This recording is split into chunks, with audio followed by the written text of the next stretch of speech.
Hello, welcome back to the Traditional Catholic Teenager. Today I'm going to be talking about the brown scapular. So, the brown scapular, it's one of the sacramentals of the church. It is made out of two brown pieces of wool here, held together by two strings. Usually it has medals on it, not required though. Like this one here has a St. Benedict's medal and a crucifix attached to it. You wear one side on the back and one side on your front over your shoulders like this. You usually wear it under your clothing also. It's not required that it have any images on it, but most of them do. Like this one has Our Lady of Mount Carmel on one side and the Scapular Promise on the other side. You'll see some other ones that have some pictures of the saints on it. So there's 26 scapulars of the church, but of all of them, this is the most common one. So how did the scapular come around?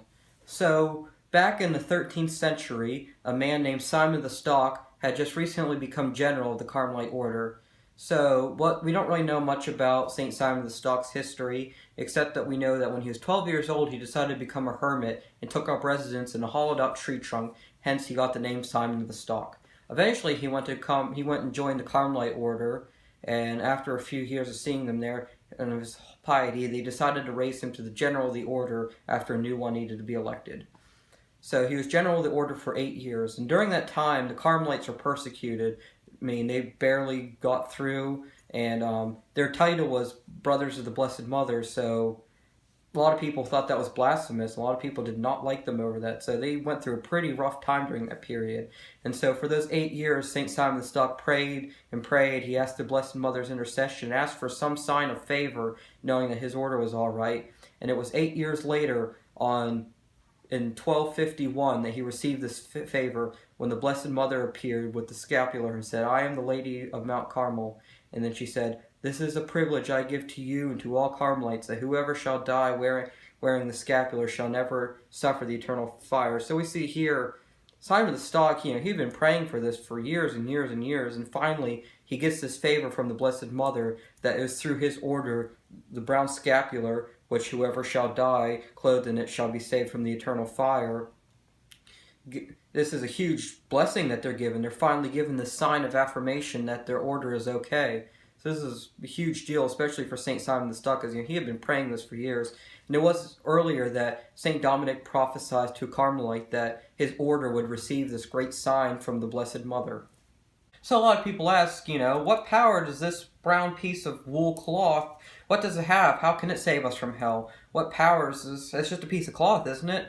So our response is, yes, it is just a piece of cloth. It's a piece of cloth with an image on it held together by two strings. But it's not that cloth that matters. It's not this cloth that's the promise. It's the promise as represented by this cloth. The promise that whoever shall wear this at the moment of death shall be saved from the eternal fires. So through Mary's intercessory powers, she has promised that she will obtain from her divine Son for us the grace that we will have repentance before we die, so that we won't suffer going to hell.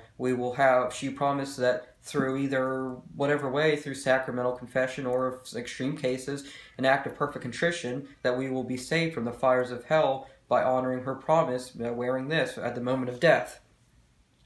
So and then the next question is, well, how does she have the power to make this promise? Well, first we can just look at the simple, she's in heaven, she's in complete union with the will of God, so therefore she can't just make a false promise to us. Also, before I get started on this video isn't really to explain Mary's intercessory powers, so if you're not really familiar with that concept, I would go look it up, because you might get kind of confused, especially if you're a non-Catholic. But anyways, so Mary is holier than any of us can be, because she was immaculately conceived. You can watch that in one of my previous videos. But so Mary is immaculately conceived, so therefore she is always in a state of original holiness. So therefore she's holier than any of us. And the holier you get, the more powerful your prayers are with God. So therefore her prayers are more powerful than. So she has the most powerful prayers. So therefore she can accomplish this. Also, she loves God more than anyone else, because being in a state of original holiness, not only does she love him perfectly supernaturally, she also perfectly loves him naturally as her Son also. And the more we love God, the more powerful our prayers are with him. And lastly, Jesus, when he came to earth, put himself under the law. So therefore, the law is saying, honor thy mother and father. He honors his mother, Mary. Also, we can see the wedding feast. Because she asked him to perform a miracle, he performed it. Lastly, the woman who shall crush the serpent through her son, shouldn't she be able to crush the serpent to keep him from dragging us down to hell by her son's intercession? Shouldn't she be able to do that with this promise of the scapular? So why would the Blessed Mother make a promise like this promise to us here about the brown scapular? I mean, what would make her want to do this? So first, she's our mother, our spiritual mother. She's going to do whatever she can to get us into heaven. She doesn't want to see us suffer. She wants to be with us. So therefore, she's going to obtain whatever she can from the Lord that we may be able to make it to heaven. Also, think about it like this. If you ever remember going to go to your parents' house, your grandparents' house, and you see they have a picture of you up on their wall somewhere, it makes you happy, doesn't it? Or also, remember when you're a little kid and you see your father has a picture of you in his wallet? I mean, that makes you happy when you're little. Or that, or you have some relative, you're maybe their closest relative you have to, your aunt or something who you're her only nephew, keeps a picture of you up in her car, that makes you happy. So imagine how you would feel if someone carried a picture of you around with them every day of their lives, constantly, every single minute. I mean, how much honor do you think that gives to the Blessed Mother then when we wear her scapular around with us constantly? So this is also ties into why we should always wear the scapular, because first, we never know when we're going to die. I could die right now, die in a few years. We never know when death is going to happen. It comes like a thief in the night. So therefore, the only way to know that we will die wearing the scapular, is to constantly wear it. And plus, we should always wear it because there's so many graces attached to wearing the scapular. So what are some of the graces that are attached to wearing this brown scapular here?